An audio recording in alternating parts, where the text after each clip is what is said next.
Right, and on to the other sort of big piece of news that happened last week. Is what I'm sort of dubbing the cinema wars.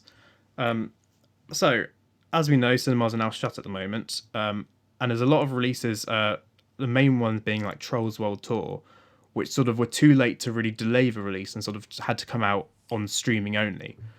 Now, Trolls World Tour has made bank supposedly, and Yes, it Universal's has. like, It's made a oh, lot more money than it would have done in exactly. cinemas, apparently. Which, on a side note, I don't think is necessarily because Trolls World Tour is an amazing film or because streaming is necessarily the best platform. I think it's simply considering the circumstances when there's one way to watch films and there's lots of kids at home and there's only really one new kids film out. I think it's sort of just right place, right time. Yeah. But Also, like, whatever. it is almost definitely easier in general to stick your kid in front of the TV in your house than taking them all the way to the cinema. Absolutely, yeah. Especially if you've got like hyperactive children or ones which just aren't going to behave themselves in public. Streaming will be a lot better for that kind of age. Yeah. But so basically, Universal's been like, okay, well, streaming's worked out really well. Maybe in future we'll start doing simultaneous multi-platform releasing and streaming on the same day as cinema releasing.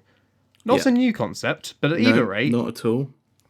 Odeon has shat the bed and been like, Yep. oh no, there's a 90-day period in the contract where it's going to be exclusive, where cinemas have exclusive rights to show films before they can go on home media, and by doing that, you're spitting in our faces and taking our business away.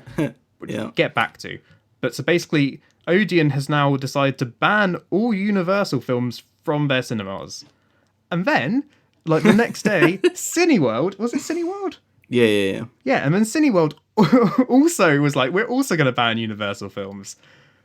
And I mean, there's not Yeah. been any more on this since, but I mean, this is absolutely crazy.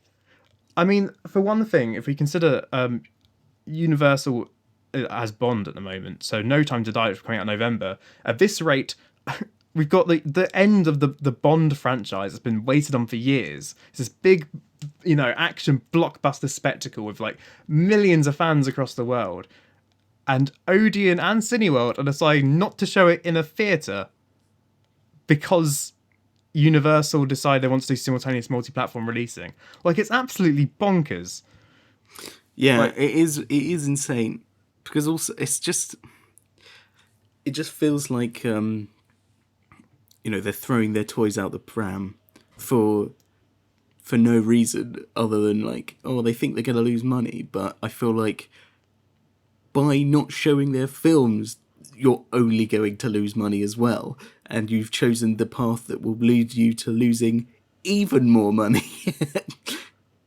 I mean, that's like saying, oh, well, I might lose my foot if I walk in this bear trap. I'll just cut it off first anyway, just to save me the trouble. Like, I mean, Yeah. firstly, the idea that streaming will pull business away from cinemas is hyped up a lot more than it actually is. Because we've seen this technique happen before, and people will always go to the cinemas. There is always going to be an audience of people who want to see things on a big screen because Yeah. either the home system isn't good enough, and the cinemas in a lot of cases better value. Yeah. Certainly, if they're going to be streaming things at the same price that Trolls World Tour was, like we were saying, it's going to be just better value to go to the cinema in most Yeah, cases. definitely. Because that's the other thing. The reason Universal wanted to do this is because they think they can make absolute bank off it, but that's not necessarily true. And I think people would rather rather than having to fork out 20 quid per film to watch it on a shitty home screen,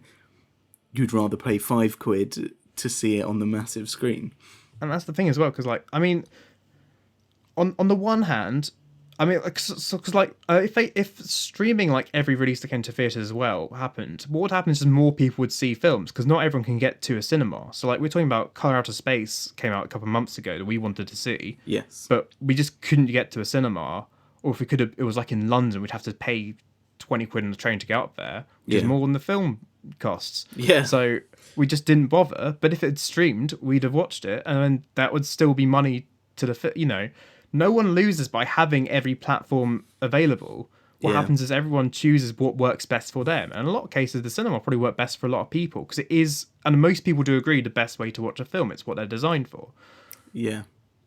Yeah. But there'll always be people who need streaming and who will prefer it, and they'll have that. But I mean, And I also, don't even see. if they only do it on kids' films, like, how much do kids' films, on average, actually make in the cinema?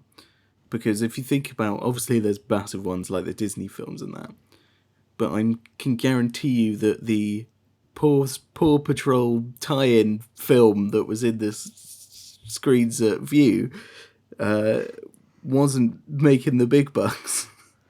No, well, to be fair, that was barely even a film, though, wasn't it? Yeah, I think it was only 45 minutes long.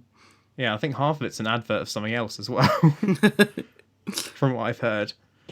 Yeah. But yeah, the other thing as well is if we got, I mean, firstly, before I do this, every cinema chain boycotting one studio is not going to happen because that's utterly stupid. So what is going to happen is if Odeon's pulled out and Cineworld's pulled out, eventually we're going to have like maybe say View and like Showcase being the only cinemas left. And we're going to end up with just like one cinema having exclusive rights to distribution of a studio's catalogue, which has basically been back to how it used to be in like the 30s, where we had cinema chains owned by the studios themselves. And if you want to see Universal film, you go to a Universal studio. Yeah, and then they got done for monopolising, didn't they? Yeah, exactly. Like, it's just such a crazy overreaction to this entire thing. And again, this happened before. Like, I think it was A Field in England we studied at A-level, which, when it came out, was released in cinemas and on DVD and VOD all on the same day. And it made a perfectly reasonable amount of money in all three platforms. Yeah. You know, it works. And that's over 10 years ago. Also, this could be the new like straight to DVD thing, because a lot of these Universal might churn out a load of shitters that they just don't think there's any point putting them in cinemas, and they can then put them straight to rent or to buy, and then they might make more money than they would than putting them in a cinema and having them completely flop. Yeah. I feel like it's a completely reasonable and understandable business move from Universal's point of view, and Odeon have just shat the bed and are really upset about it and are just moaning, and it's just silly. Yeah, I would be willing to bet that in a few months' time or so, maybe when all this virus stuff is starting to lift, and Odeon realizes basically what they've done, especially in terms of eschewing any profits from Bond, I reckon they'll come crawling back. But I just can't see this in any way. It's just an overreaction, really. But also, it just makes me want to go to, I mean, not that I would anyway, but go to an Odeon or a Cineworld even less. Because now not only do they not have some of the films that I want to see, but I know that they're all moany and stupid. Just bad business people. Yeah, it's like cinemas are struggling, but they're definitely going to struggle more if you just decide not to show the films. I mean, surely they should. Yeah, they should want to show as many films as they want. What they should be doing is like, because if they could get the rights or somehow to show their Netflix films, I feel like even more people would flock to the cinemas, wouldn't they? Yeah, like I mean, Irishman, it had like a very limited cinema release in America, but certainly over here was pretty much only Netflix. But I would have liked to have seen The Irishman on the big screen. Yeah. Well, one of the films we saw, we again talked about today, Extraction, like I would have wanted to see that in cinema. I feel like I probably would have enjoyed it more if I'd seen it in cinema. Yeah, absolutely. That's like a big, loud, action-packed, blockbuster. It was designed to be seen in the cinema. Yeah. It doesn't have quite the same impact on my little 32-inch screen. Yeah. Coming out. No, I haven't got my soundbar working even, so the sound wasn't even that good. Yeah. So I don't know. It's dumb. I think you're right. They'll come crawling back,